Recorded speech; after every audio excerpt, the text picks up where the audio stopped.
सभी को अंतर्राष्ट्रीय महिला दिवस की हार्दिक शुभकामनाएं। आज इस वीडियो में आपको हमारी जो मंच की 11 विशिष्ट महिला रचनाकार हैं वो कुछ खास बताने जा रही हैं।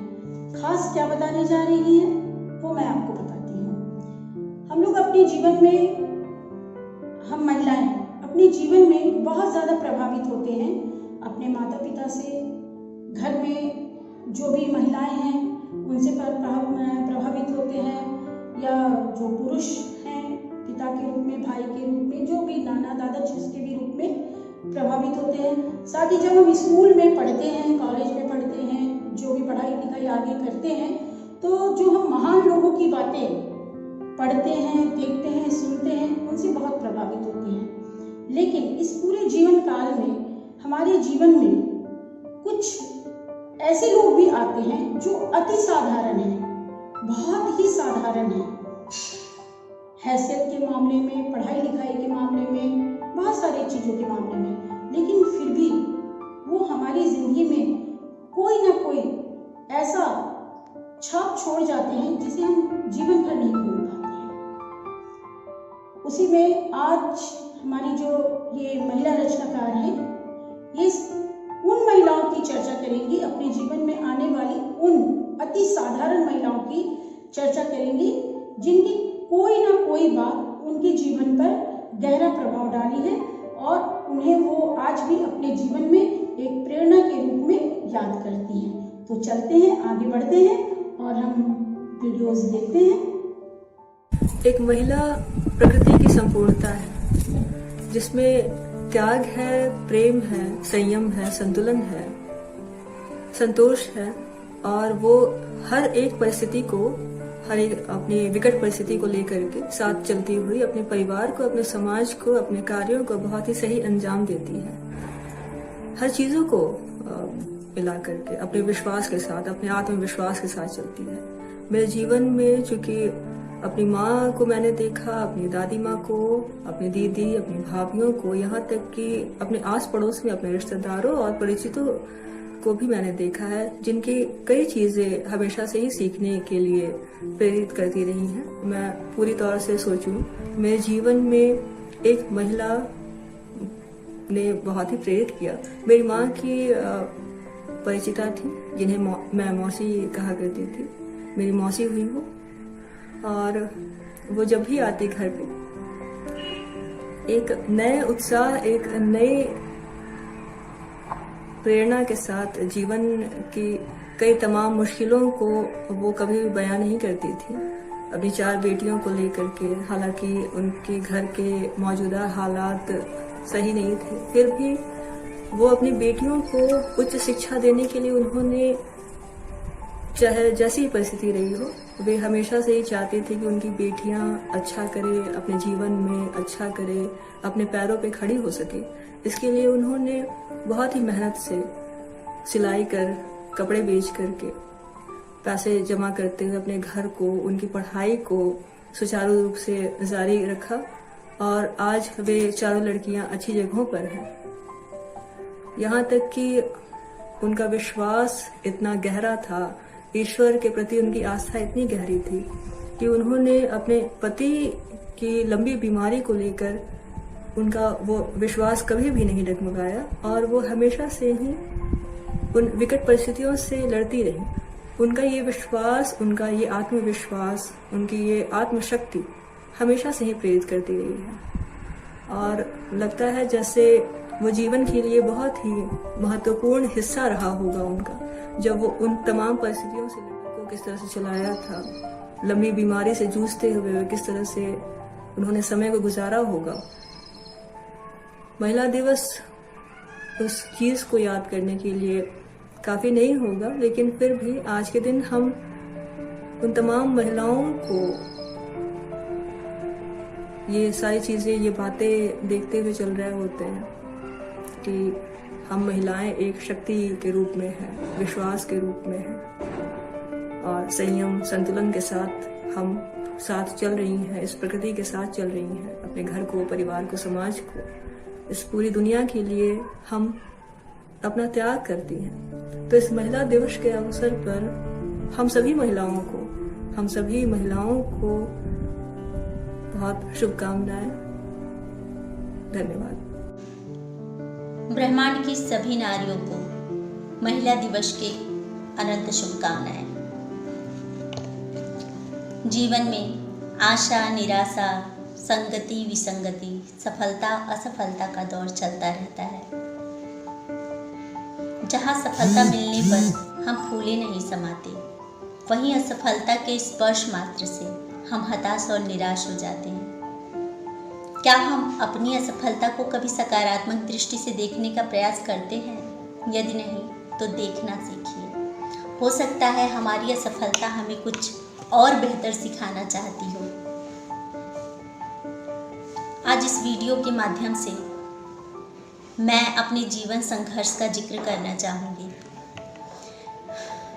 जब मैं सरकारी शिक्षिका बनने के सारे मानकों पर खरी उतरने के बावजूद सरकारी पद से वंचित रह गई, तब मुझे भी बहुत दुख हुआ। 2 छोटे बच्चों के साथ पढ़ने वाली अभ्यर्थी माँ का संघर्ष 2 गुना हो जाता है। ऊपर से असफलता अर्थात सपनों का टूटना अंदर से तोड़ देता है। परंतु मेरे बाबा के आशीर्वाद और माँ सरस्वती की कृपा से मेरी कलम पतवार बनी और कविता किनारा। पढ़ाई की वजह से ही मैंने कविता से किनारा कर लिया था, पर उसी पढ़ाई की वजह से आज कविता मेरा किनारा बनी, मुझे कविता का किनारा मिला। मैं अपने जीवन में अपनी माँ और दीदी को सबसे बड़ी प्रेरणा मानती हूँ। उन्होंने हमेशा मेरा हौसला बढ़ाया, मुझे और अच्छा लिखने को प्रोत्साहित किया। उन्होंने हमेशा मेरी लेखनी को सराहा, आगे बढ़ने को प्रोत्साहित किया। और आज मैं अपने सरकारी शिक्षिका बनने के सपने के साथ अपनी कविताओं के माध्यम से आप सभी के समक्ष नए उत्साह के साथ खड़ी हूँ, नई उड़ान भरने के लिए, नए आकाश की तलाश में। धन्यवाद। नमस्कार, मैं प्रांजल सिन्हा आज आप लोगों को एक ऐसी महिला के बारे में बताने जा रही हूँ जिनके कभी ना हार मानने के जज्बे ने मुझे जीवन में बहुत प्रेरणा दी है। उनका नाम है लक्ष्मी अग्रवाल। लक्ष्मी अग्रवाल एक एसिड अटैक सर्वाइवर है। केवल 15 साल की उम्र में उनके साथ यह हादसा हुआ था। इस हादसे ने ना उन्हें केवल शारीरिक पीड़ा दी किंतु मानसिक पीड़ा भी दी है। किंतु उन्होंने हार नहीं माना, वह उठी, खुद को आगे बढ़ाई और लड़ी, खुद को मजबूत बनाई। और उन्होंने एक एनजीओ भी खोला, छाव नाम से। इस एनजीओ के द्वारा वह कई एसिड अटैक पीड़िताओं की सेवा करती है और मदद करती है।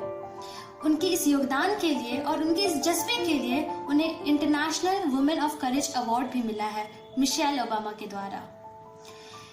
लक्ष्मी अग्रवाल जी के कभी ना हार मानने के इस जज्बे ने मुझे बहुत प्रेरणा दी है और मैं उन्हें सलाम करना चाहती हूँ। कभी कभी हमारे जीवन में ऐसी घटनाएं घटती हैं जो अत्यंत ही हृदय स्पर्शी होती हैं और सदैव हमारे मन मस्तिष्क में अपनी छाप बनाए रखती हैं। तो मेरे जीवन की प्रेरणा के तहत मैं भी आपसे एक ऐसा ही किस्सा शेयर करना चाहूँगी जो मेरे जीवन में भी एक अनमोल जगह रखता है।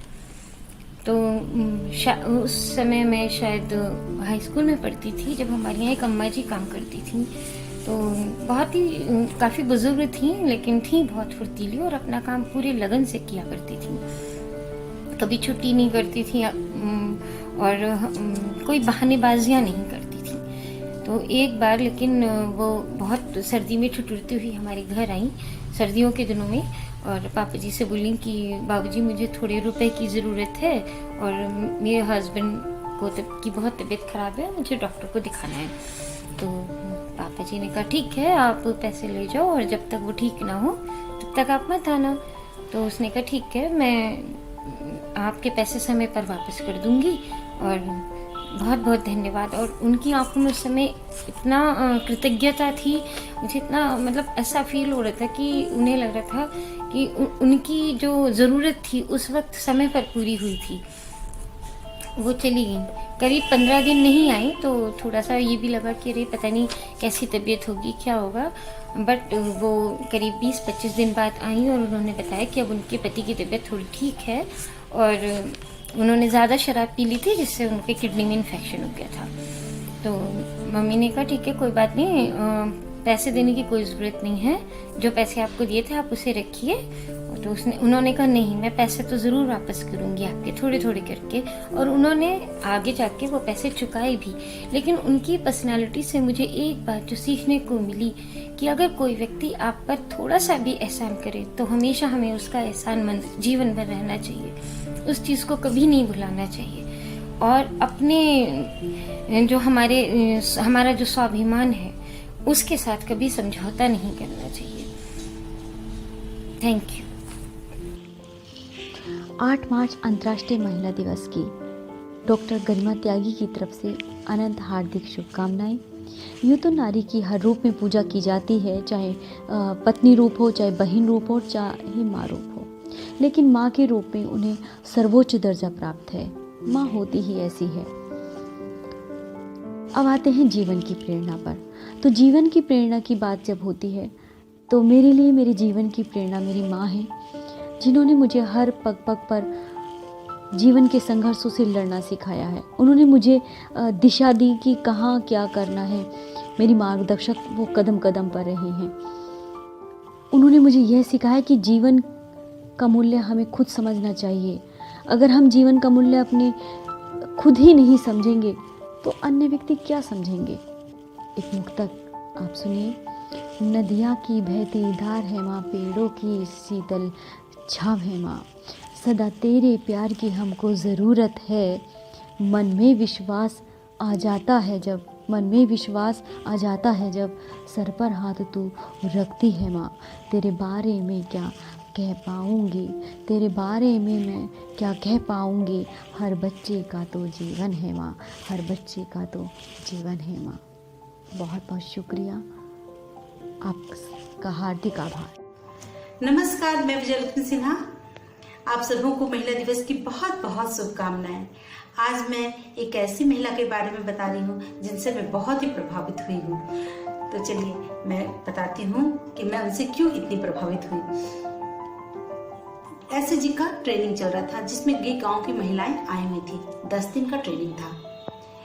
उनमें से एक महिला के पास बहुत ही छोटा बच्चा था और वो अपनी सास को लेकर आई हुई थी उस बच्चे की देखभाल के लिए।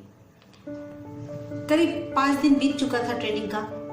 एक दिन उसकी सास मेरे पास आती है और बोलती है, मैडम मुझे एक दवा चाहिए। तो मैं बोली कि क्या हुआ आपको? तो बोली मेरे पैर में ना चोट लग गया है और उससे खून निकल रहा है। तो मैं बोली कि हाँ आपका तो मैं उसे देखी तो मैं बोली हाँ आपका तो बहुत तेज चोट है और उसमें से खून भी काफी आ रहा है। आप ऐसा कीजिए कि आप मैं छुट्टी दे देती हूँ आपकी बहू को, आप उसे लेके घर चली जाइए। वो महिला बोली नहीं, मैं अपने चोट का इलाज यहीं पे कर लूंगी, लेकिन अब मैं अपनी बहू को आधे ट्रेनिंग में लेकर नहीं जाऊंगी। तो मैंने उनसे कहा लेकिन आपको तकलीफ है? तो बोली नहीं, मेरे लिए वो तकलीफ ज्यादा बड़ा होगा अगर मेरी बहू ट्रेनिंग कंप्लीट नहीं करेगी, क्योंकि मैं जैसा जीवन जी हूँ दूसरे पर निर्भर रहकर और अपमानित होकर, मैं नहीं चाहती मेरी बहू मेरी तरह जीवन जिए। वो आत्मनिर्भर बने और वह अपने ससुराल में समाज में मान सम्मान के साथ जिए। इसलिए मैडम मुझे सिर्फ आप दवा दे दीजिए, मैं यहीं पे पट्टी कर लूंगी। मैंने उन्हें सच में अपने दिल से सलाम किया कि सच में आज भी हमारे देश में ऐसी महिलाएं हैं जो अपने बेटी बहुओं को सहयोग करती हैं, जबकि वो महिला बिल्कुल अनपढ़ थी और मुझे बहुत बड़ा सबक दे गई। नमस्कार, मैं डॉक्टर राजश्री राठी साहित्य सुमन मंच के द्वारा आज अंतर्राष्ट्रीय महिला दिवस के उपलक्ष्य में अपने साथ की एक घटना का वर्णन करना चाहूँगी जिसका मेरे जीवन पर बहुत प्रभाव है। हम सभी आज अपने जीवन से जुड़ी एक ऐसी घटना, एक ऐसी शख्सियत का वर्णन कर रहे हैं जिसका हमारे जीवन पर बहुत प्रभाव है। इसी क्रम में मैं बताना चाहूँगी अपनी मम्मी के बारे में, जिनके साथ की मेरी एक घटना है जिसने मुझे, हालांकि बहुत बातें होती हैं माँ बेटी के मत, पर ये इस घटना ने मेरे जीवन में मेरी सोच को बहुत बदला और मुझे एक नई ऊंचाइयों को, नई मंजिल की ओर बढ़ने के लिए प्रेरित किया। हम सभी जैसे कि जानते हैं, गर्मी की छुट्टियां बच्चों के लिए बहुत मायने रखती हैं और हमारा संयुक्त परिवार था और बुआ, बच्चे सब कोई आते थे, हम लोग भी घूमने जाते थे। तो उसी दरमियान जब सब भाई बहन इकट्ठे होते हैं, खेलते हैं, मस्तियाँ हुड़दंग मचते हैं, तो आपस में नोकझोंक भी होती है। ऐसी एक नोकझोंक के मध्य किसी बच्चे ने मुझे कभी नटरी कहा, मौनी कहा, कुछ इस तरह से मेरी हाइट को लेके चर्चा हुई। फिर कभी 1-2 दिन बीते तो कभी कोई शब्द मैंने कुछ गलत बोला, तो मैं थोड़ी सी इमोशनल थी और बहुत जल्दी कोई बात को मन से लगा लेती थी और मुझे बहुत दुख होता था। तो मैंने उन लोगों से तो कुछ नहीं कहा और अपनी मम्मी के पास जाके, ये मेरा थोड़ा स्वभाव था कि कभी कुछ दुख होता या कभी कोई बात होती तो अपनी मम्मी के आसपास मंडराने लग जाती थी। मम्मी ने मुझे देखा, समझ गई कि जरूर कोई बात है। उन्होंने मुझे जाने भी कहा कि जाओ सबके साथ खेलो, बात करो, मिलो।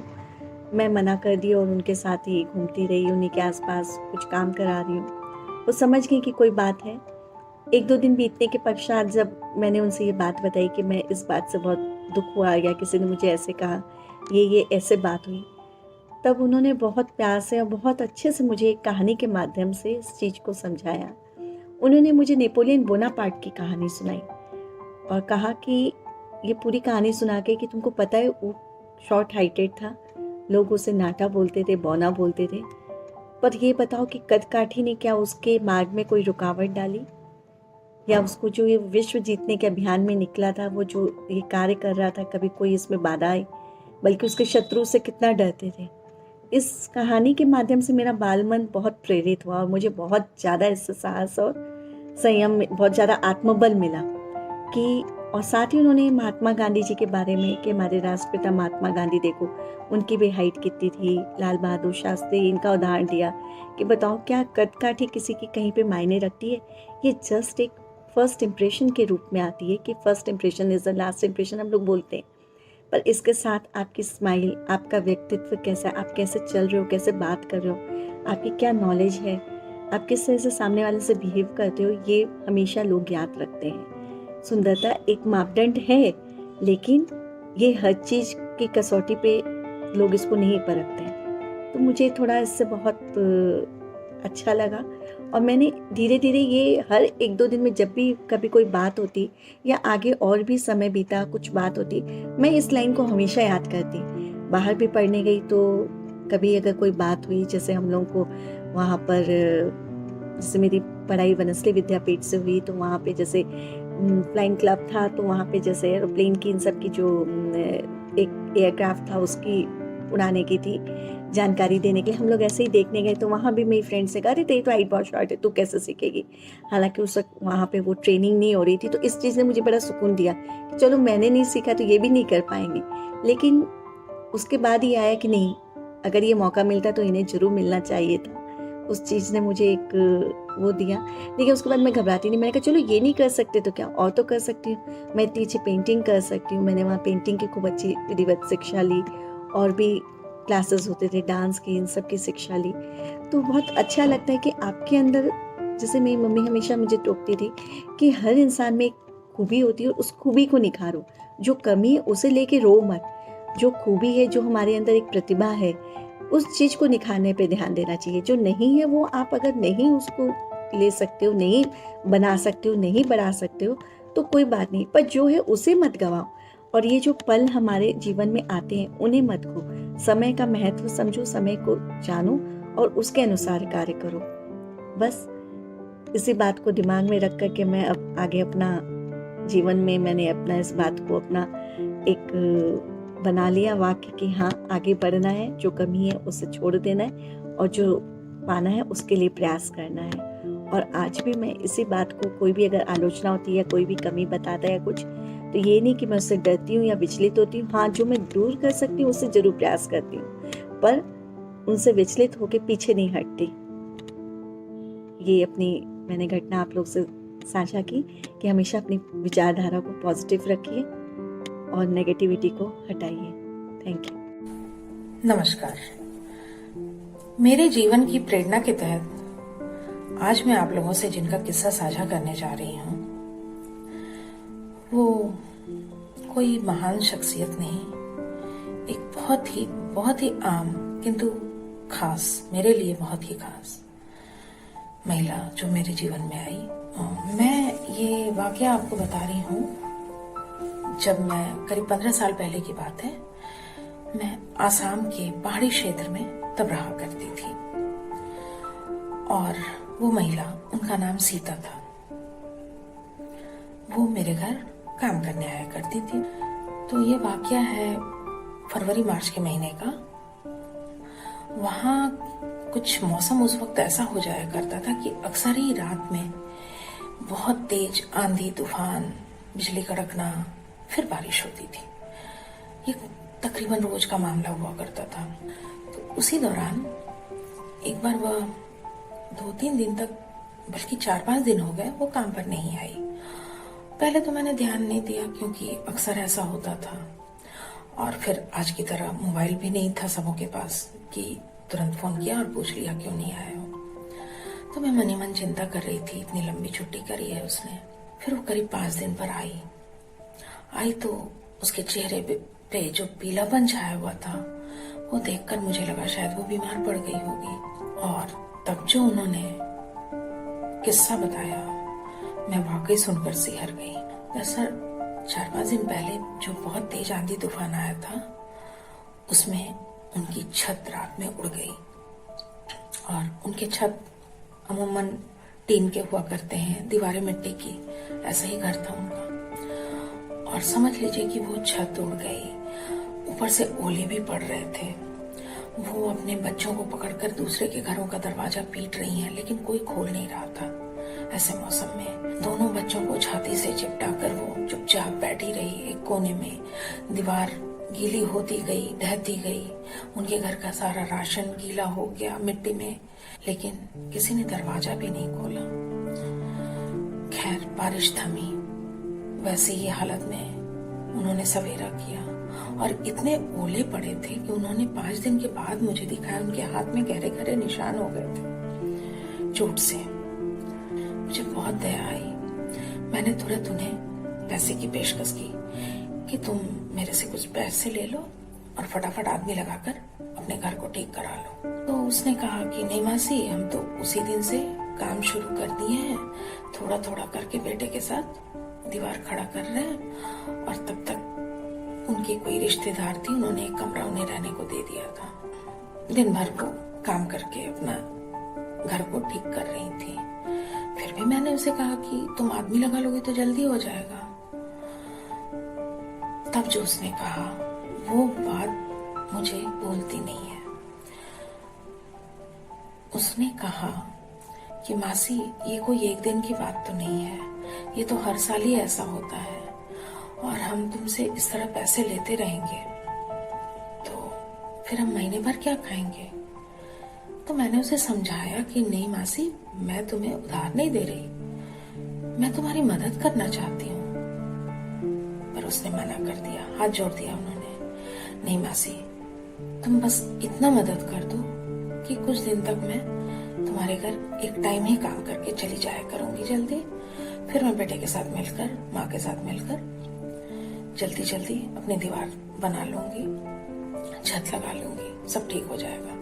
तब मुझे उसके आत्मसम्मान को देखकर मैं दंग रह गई कि जिसके पास कुछ नहीं है उसके अंदर इतना स्वाभिमान भरा हुआ है कि वो मेरी मदद को लेने को मान नहीं रही है। हालांकि कई बार उन्हें जरूरत पड़ी थी तो मुझसे बड़ी बड़ी आर्थिक मदद ली थी उन्होंने, लेकिन इसके लिए वो नहीं तैयार हुई। उसने कहा कि मैं जितना कर सकती हूँ मैं कर लूंगी, जरूरत पड़ा तो जरूर लूंगी। तो देखा जाए तो ये बहुत छोटी सी बात है, लेकिन ये उसके व्यक्तित्व को दर्शाती है। तो आज जब बात आई अपने जीवन की प्रेरणा को शेयर करने की आप सबसे, तो मुझे पता नहीं क्यों वो सबसे पहले याद आ गई और मैंने उनके बारे में आप सबसे साझा किया। मुझे उनकी बहुत याद आई। वो जहाँ भी रहे अच्छे से रहे, बस मैं यही कामना करती हूँ। और आप सबका भी बहुत बहुत धन्यवाद। आज मैं आप सभी के समक्ष अपने जीवन की एक छोटी सी प्रेरणा का किस्सा लेकर आई हूँ। ये बात उन दिनों की है जब मैं कोचिंग के लिए दिल्ली जाती थी। मेरी कक्षा का पहला दिन था और मैंने देखा वहाँ पर एक लड़की अपने छोटे से छोटे डाउट पूछती थी, पर कक्षा के सभी बच्चे उसका मजाक बनाते थे या फिर कुछ बच्चे उसे बेवकूफ कहते थे। मैं ये देखकर हैरान हुई। समझ न आने पर अपने शिक्षक से पूछना क्या गलत बात है, पर कहते हैं ना कि वक्त तो सभी को जवाब देता है। ठीक उसी प्रकार 6 महीने के बाद जब परीक्षा का परिणाम आया तो मैंने देखा जो बच्चे उसे बेवकूफ कहते थे वो बच्चे तो आज भी वहीं क्या वहीं हैं, पर वो लड़की अपने जीवन में अपने लक्ष्य को पाकर सफल हो गई है। उस वक्त मुझे उस लड़की से प्रेरणा मिली कि जीवन भर मूर्ख बने रहने से अच्छा है कि हम क्षण भर के लिए मूर्ख बन जाएं। जहां मैंने अपने सपनों को पाने की उम्मीद छोड़ दी थी, उस लड़की की वजह से मेरे मन में एक नई उम्मीद जागी अपने सपनों को पाने की। आज उसी लड़की की वजह से मैं अपने सपनों के बहुत नजदीक हूँ और वो लड़की आज के समय में मेरी गुरु और मेरी प्रेरणा दोनों है। कहते हैं ना कि दूसरों की नाकामयाबी का मजाक बनाने से पहले हमें अपनी नाकामयाबी को जांच लेना चाहिए। मेरे जीवन की प्रेरणा के तहत मैं आज आप लोगों के साथ एक वो किस्सा शेयर करने जा रही हूँ जो जब मैं 5-6 क्लास में पढ़ती थी उस समय का है। मेरे घर के पास एक दीदी थी जो 10th क्लास में पढ़ती थी और उनकी बहुत इच्छा थी कि वो पढ़ लिख कर बहुत बड़ी सरकारी टीचर बने और गांव में जाकर बच्चों को सही शिक्षा दे। परंतु उनके घर का जो हालात था कि लड़की मैट्रिक करे और उनकी शादी हो जाए। उनके साथ भी यही हुआ। उन्होंने मैट्रिक का एग्जाम दिया, अच्छे नंबर से पास किया, लेकिन उनकी शादी हो गई। उसके बाद मायके वालों ने भी साथ नहीं दिया, ससुराल वालों ने भी कह दिया कि पढ़ने लिखने का अब समय नहीं है। तो उन्होंने बस अपने ससुराल वालों से एक अनुमति मांगी कि मैं अपने मायके कभी घूमने नहीं जाऊंगी, जब भी जाऊंगी तो बस एग्जाम देने जाऊंगी, ना तो मैं कभी कॉलेज जाऊंगी ना स्कूल, बस मुझे पढ़ने दिया जाए और मैं मायके से परीक्षा देने जाऊंगी।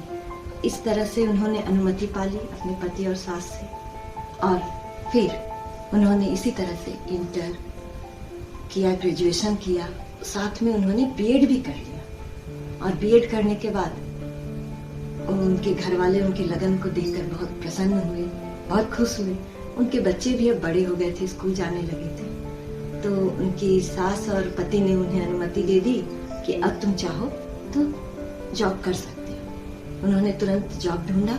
उन्हें एक जॉब मिली जो डीएवी स्कूल में थी और वो डीएवी स्कूल में टीचर के का नौकरी करने लगी। फिर भी उनकी इच्छा तो सरकारी टीचर बनने की थी। उन्होंने अपनी जिजीविका को खत्म नहीं होने दिया और प्रयास करते करते आखिर आज वो एक सरकारी टीचर बनकर एक गांव में बच्चों को सही शिक्षा दे रही है और उनका ये सपना पूरा हुआ। शायद उन्हीं की प्रेरणा थी आज मैं भी एक स्कूल में शिक्षिका हूँ। धन्यवाद। नमस्कार।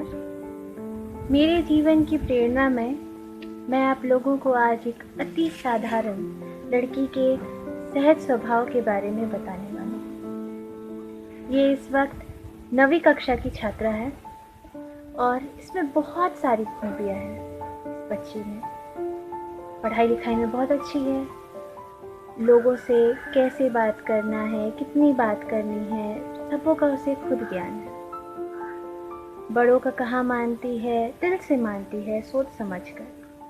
लेकिन उसकी जो सबसे बड़ी खासियत मुझे लगती है, जो मुझे बहुत पसंद है, वो ये है कि अगर वो कभी अकेली हो कुछ कारणवश, उसके पास खाली वक्त हो, तो मैंने उसे कभी नहीं देखा कि वो अपने माँ पापा का फ़ोन बस ऐसे ही किसी बेकार काम के लिए उठाए।